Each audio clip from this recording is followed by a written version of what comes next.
Prospector News is media for educational purposes only and should not be construed as advice. We are not a certified financial analyst, licensed broker, or fund dealer, exempt market dealer, or hold a license to provide financial advice. We provide no legal opinion regarding accounting, tax, or law issues. Nothing in this podcast should be construed as investment advice or the solicitation to buy or sell stocks or commodities. All opinions expressed are those of the participants and should not be relied upon when making investment decisions. Those decisions should be made with the advice of a personal financial advisor. If you have enjoyed our podcast, please hit the like and share buttons and be sure to hit subscribe.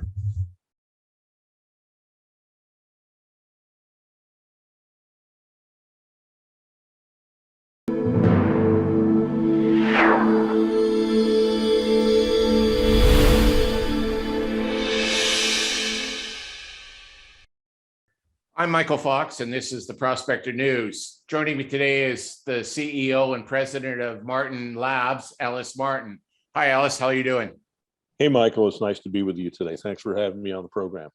Not a problem. So for those of you who don't know, Ellis and I are good friends, and we go way back, and we've had very similar broadcasting careers. And Ellis is now putting his hat into the battery metals field and started a mining company with a project in Norway. First question I have for you, Ellis, is what the hell are you thinking? Well, first of all, a little bit of correction there. We have projects in Norway and Sweden, both, and also in Newfoundland. Battery metals project, nickel, copper, cobalt, and PGEs in Sweden and Norway, and copper and silver in Newfoundland. And what was I thinking, Michael? Well, after 25 years in the business as a broadcast journalist, I've heard stories of over 200 companies. And I've met people who are wonderful and people that appear to be wonderful and not so much. So I and you know some of these same people as well. And through the course of time, you know, what do you do with all that knowledge? What do you do with what you accumulate? How does somebody like me, who began a career in broadcasting and music radio, entertainment radio, news radio, how do you wind up in mining? Well, I just did if I wanted to make a living. And you know, once you're into rocks, and I was when I was a kid, you gravitate toward that. So I felt the compulsion, not necessarily a passion, more of a compulsion, like I must do this thing. And after 25 years, I decided I was going to grow a public company. Excuse me. Grow a public company in the battery metal space, because that's something that's less transitory than, let's say, gold. I mean, gold is fantastic, but you know the gold market lately, it's wonky. Who knows what's going to happen with it? It's been that way for as long as I've been in the business, except for gold is actually up about 700% in the last 20 years or so. So there's something to be said for that. But the commodities have really suffered. And you can't eat gold. And right now, gold is not tied to any currency. It may be someday, I hope it is. So what really makes sense now in this day and age? Well, there's an international mandate, especially in North America now, for the greening of our future, the greening of our present. And we've gone too fast into sustainable energy. We've gone way too fast. Therefore, the price of gasoline and petroleum, what have you, the price of energy is extremely high right now, really high. And with a mandated turn to sustainable energy, I by rote, just because I thought it was my duty, put together what will be public company with assets that are in demand. And you have to look at the supply chain and the critical supply chain of the world, and you have to go with something that sort of makes sense and will help everybody ultimately to maintain a clean environment. Whether you believe in it politically or not about climate change, it's the fact that we're going down that road, and we should. So I started a company about a year and a half ago with a partnership. We optioned some properties from EMX Royalty. They're based in Denver, but they have global assets, and we took in some nickel, copper, cobalt, and PG projects, 2 in Sweden and 3 in Norway, in an area which has been green for a very long time, in an area which has been on top of the sustainable energy curve for a lot longer than us here in North America, in Canada, or in the US. So, and with great infrastructure and real passion for keeping things clean and right. We took those projects on,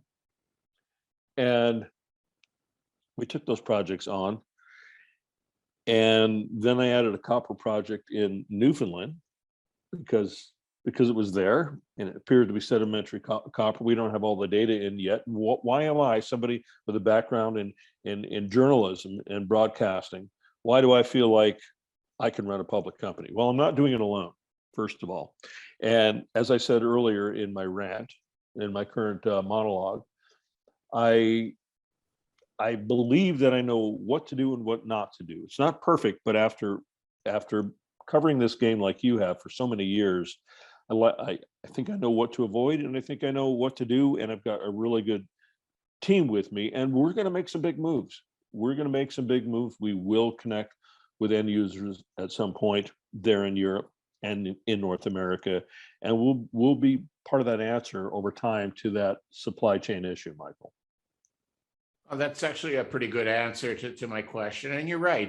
Over time, we've seen things that have worked. We've seen things that haven't worked. And we've seen personalities come and go in our space that, have been successful and those that have been questionable. So we have the ability to learn from those people. But most successful companies, as you've already alluded to, have surrounded themselves with very good people and an excellent team. Tell me about the team you've assembled. Well, I've assembled we're heavily loaded with geologists on our advisory board and our management. In Newfoundland, we have Amanda McCallum. She's our geological advisor and leading our project for the time being over there. She's been involved in the business as a prospector and a geologist for over 20 years, and basically located in St. John's. And I've relied on her advice and her background as far as staking our claims over there, and as far as bringing things forward. We've just recently completed a geomagnetic survey done by a fixed wing aircraft over all of our 150 square kilometers of that land. And we should have some data, by the end of the summer, and know exactly where we think we should drill. And hopefully it's a really sizable, wonderful project. In Europe, before I moved to Europe, Peter Dimmel is he's a strategic geological advisor. He's on that board, and he's the former president of PDAC. And he's involved in what we're doing as an advisor in Newfoundland, well respected in the community, professional geoscientist, registered in Newfoundland and Ontario, and he's a fellow of the Geoscientists of Canada. He's got a great reputation. You know him, and yeah, we're happy to have him on board. In Europe, our VP of exploration is Johannes Holzapfel. I hope you edited this properly. Johannes Holzapfel. He worked with EMX, and he's our project leader in Europe, and he's an economic geologist and very astute in helping us pitch our story to potential investors that may want to partake in our company at early stages. He's German, residing in Stockholm. I was just there with him to get to know him better. Michael, during the last 2.5 years of COVID, we've been seeing people over Zoom, but you don't really get to know everybody until you actually spend some time with them, visit with them. We have a Swedish subsidiary of our company, wholly owned by us, and it's also owned by our British subsidiary, because we plan in Europe to be a European company. Even though we will list in Canada, you can't really run a European concern from 5,000 miles away. It's just not smart. Moving on, my co-founder is Glenn Harder. He's a director, an attorney, securities attorney based in Vancouver.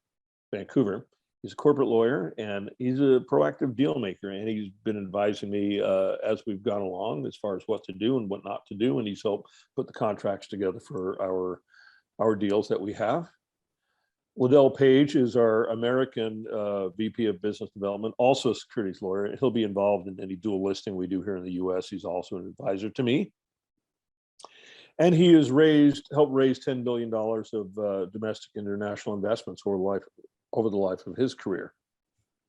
And that's why he's a part of our team. I've known Liddell for probably 10 to 12 years, and Glenn for about 8 years. Michael Collins is a geological advisor to our company. He's based in Vancouver, and he's really good at deposit modeling and project development. He has experience on the Red Lake mine, also with Gold Corp, nickel, copper, PGEs with Canadian royalties, and uranium in Mongolia. Michael knows his stuff. Excuse me. Our chief geologist is Jeffrey Edelin. He's based in Denver. He's also with EMX as well. And I would call Jeffrey an economic geologist as well. He's fluent in Spanish. He's familiar with pretty much every part of the earth. He's a good friend and a crucial advisor to our team. Another nickel expert, actually the nickel expert. We call him Nickel Bob, is Bob Mann. He's a geological advisor. He's based in the American state of Michigan with an extensive career and experience beginning as a field geologist. And he's a senior level exploration individual, resource management. He serves as a director for Akia Resources, chief geologist in his past for Rio Tinto and the Eagle Mine. He knows nickel. He's been over the ground along with Jeff Edelin in Sweden and also Norway. And it's important to have that kind of strategic advisor on our team. Nancy Mascott, you know Nancy. She's I know Nancy very well. Very well. She's a cheerful, one of my best friends. And it's always good to surround yourself with people you like and trust and are friendly. And Nancy's one of them, and she's involved in corporate communications and has her own company called IR Pro. And I'm proud to have her on our team. Kendra Lowe is a corporate secretary, and she also is the founder and CEO of Vancouver Corporate Services. And, you know, we contract her services to make sure that all of our bookkeeping is in order. And she's been with us for quite a long time. And we plan on expanding that team. So this is not the end, it's just the beginning. I hope to bring in some end users to our company so that we have a clear line to vertical integration and joint ventures with battery companies and automotive companies and what have you that will use our resource at some point. Well, it's a pretty formidable team already that you've assembled. It can only get better by bringing in those end users, as you say. Now, you've spoken a lot about the people on your team from EMX. EMX is one of my favorite project generators. I like a lot of the projects that they put together over in Europe, and have followed them closely. How far along had they taken the projects that you took over in Sweden and Norway before you guys got the keys? You know, I forgot to mention that Johannes Holzefeld is, he worked with Ivanhoe, and he's an expert with copper, and it's key that even though he's generally focused on operations in Europe, that we can tap in for anything, including what we have in Newfoundland. What I'm going to say next is an extremely forward-looking statement, extremely forward-looking. So keep that in mind, listeners. And Michael, I'm hoping that we have an Ivanhoe type of deposit in Newfoundland for copper. That's what I'm hoping for. We'll see if it's true or not. We'll see if that actually happens. That'd be exciting news if it is. It would be exciting. Now, you asked me about how what have we done since we acquired since we've optioned the properties in Europe, or you're asking as to what happened before we got there? I'm asking a little bit of both. The before and after question. Before EMX, you acquired the projects from EMX. They would have done some work on them. I was wondering how far they had advanced the projects before they gave you the keys to the car, so to speak. And then what have you been doing with that car since you've gotten it? Well, I will tell you that is all on our website, martinlabsemg.com. You can download or look at our investor deck there. All that information is there. Falcon Ridge had our projects for a while in Europe, and I believe there was another company, can't remember the name of them. They've gone away, BlackRock, or I can't recall the name off the top of my head for some reason. But what have we done? Well, we've done some soil testing, some soil sampling, and we are in the process of putting together a geomagnetic survey for that area, probably drone related, and we're looking at historical data right now. And over the past year, I've been working hard in a tough market, in a non-brokered market. I know all of the investors involved in the company, their friends and their friends of friends, and they followed me on my radio show and podcast. They've made money from that before, and they let me know about it. So they were interested in investing in our company. So we've raised, probably in the last year, not a fortune, but enough to do some damage, good or bad, about 750,000 Canadian or so, of which we still have half left, and we're deploying that judiciously. Is that the word? We're being very prudent about how we deploy that. I don't take a salary from that. I'm employed by my media company, and that's how I get by. So we've spent some money in Newfoundland, enough to list. We have spent money with our survey there. So right now in Europe, we're going to be employing a geophysicist shortly to look at where we should further drill, actually. Okay. So in Newfoundland, you said the you same with run a Newfoundland. Same with Newfoundland. survey already. Yeah. It sounds to me you're more excited about the Newfoundland properties than the European ones. Oh, you're being a journalist, aren't you? A little bit. Look at you. I got to put my journalist hat on every once in a while. Look at you. Well, that's a standalone project in Newfoundland. And in full disclosure, we're going to be doing an IPO on that project alone, the Newfoundland project, and then a separate IPO with the projects in Norway and Sweden that will stagger right after that. So it's going to be Newfoundland first and then Europe, which is the way. When do you expect the IPOs to be completed?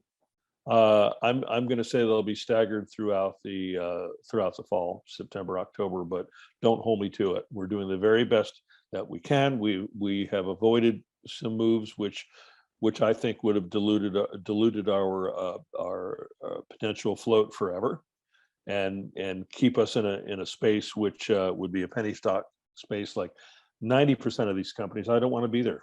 My vision is for these companies to be NASDAQ within 18 months after listing.